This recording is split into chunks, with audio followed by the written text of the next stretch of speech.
how to get voice chat on Roblox. So it's important to note that if you want to have a voice chat on Roblox, you need to have a verified age of 13 or older. So when you verify your age by just going right here to your settings and go click on the settings right here, okay, and you will see all the information that I have right here, my username, my phone number, email address, and all that. Once you verify your age, by 13 or older, and give them ID verification process and follow the steps, and once this is verified, you will be able to get access to voice chat by going to privacy, okay, and you will see the beta section, which is you're gonna see voice chat is enabled by just toggle on.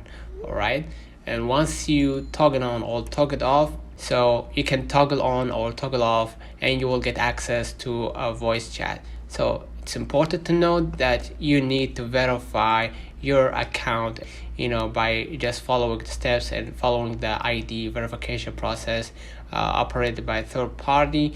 And once it's verified that you are 13 or older, you will just go ahead right here to your privacy and you will see it right here. Let me know in the comments if this video helped you. Don't forget to like and subscribe, turn on the notification button to receive every video we upload. Thank you for watching. See you in the next one.